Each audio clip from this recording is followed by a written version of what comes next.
This video covers the basics of Word, from showing many tricks for selecting text to the different views of Word and options for printing.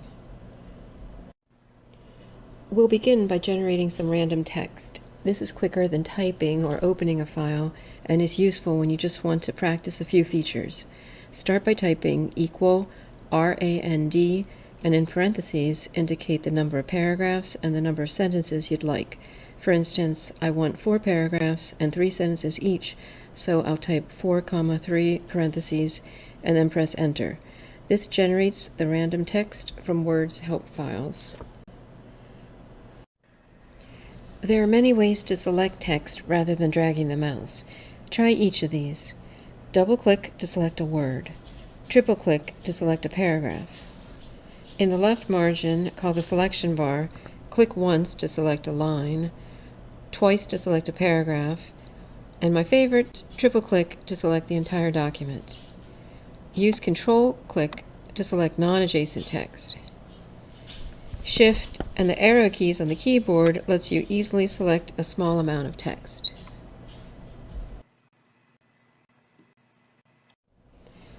Red wavy lines indicate possible misspellings, and blue lines indicate grammar or usage errors. To check the spelling and grammar in a document, either press the F7 function key, or from the Review tab, click Spelling and Grammar. In the pane on the side, make changes to the document as needed. If a word is spelled correctly, such as your company name, you can add it to Word's dictionary. To see the various options available for spelling and grammar, click File, Options, Proofing, then make your selections. These options will be used by all Word documents on your computer, not just the current file.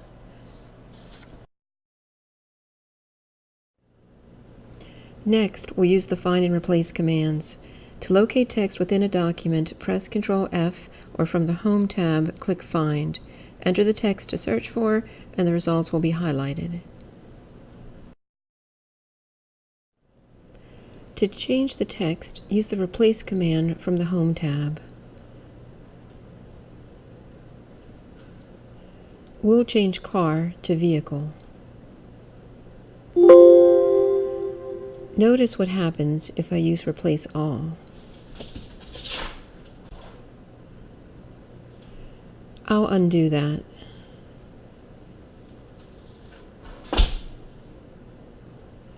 It's safer to use Find Next than Replace.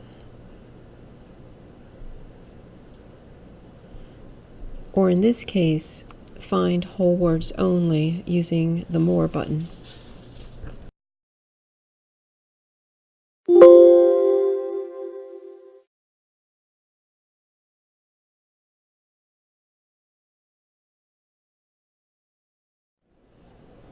When copying and cutting text, you can use the keyboard shortcuts, or right-click, or use the button on the Home tab.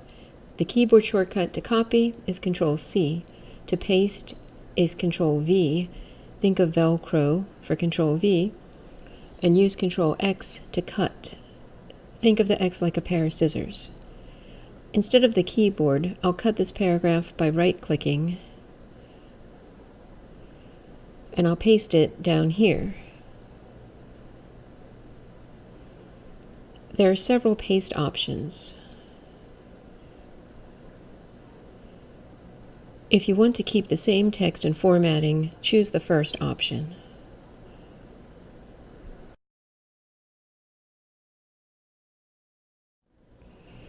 If I want to save text for later, I can use the clipboard by clicking here on the Home tab. It opens a pane that can store 24 items that you've copied or pasted. To include the text in the document, just position the cursor, then click on the text from the clipboard, and it will be inserted.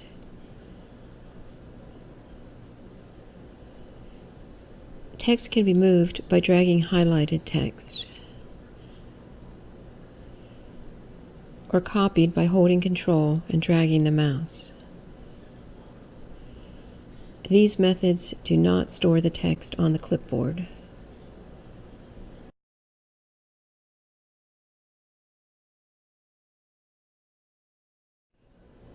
In the lower right corner of Word is the Zoom feature.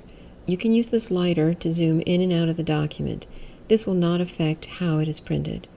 If you double-click on the zoom percentage, the dialog box gives you more choices. You can have it display a set number of pages or choose a preset option.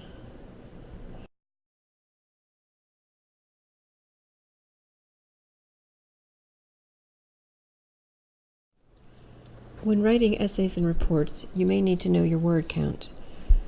The status bar at the bottom of the screen shows the word count in the document. If you highlight text, it will only count those words. To see more details, go to the Review tab, then click Word Count. You can see a count of characters, paragraphs, and lines.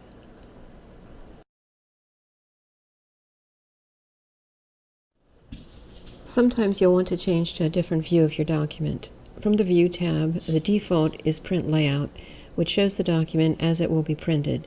You'll see the headers and footers, margins, graphics, and objects that have been inserted.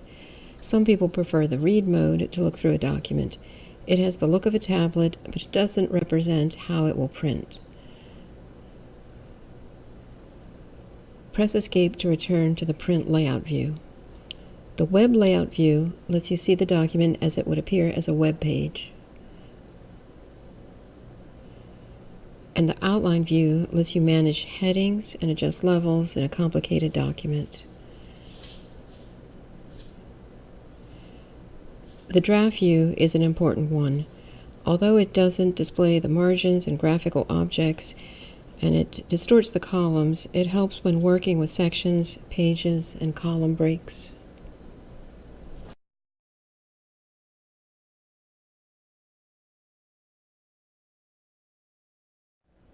The File Print command lets you preview the document. The default is to print all pages. At times, you may only want to print the current page. You can specify which pages to print, such as 2 through 4. If you want to print non-adjacent pages, use a comma, such as 1, 3, 5. You can choose Portrait or Landscape, and even change the margins here. The Page Setup dialog box has many more options.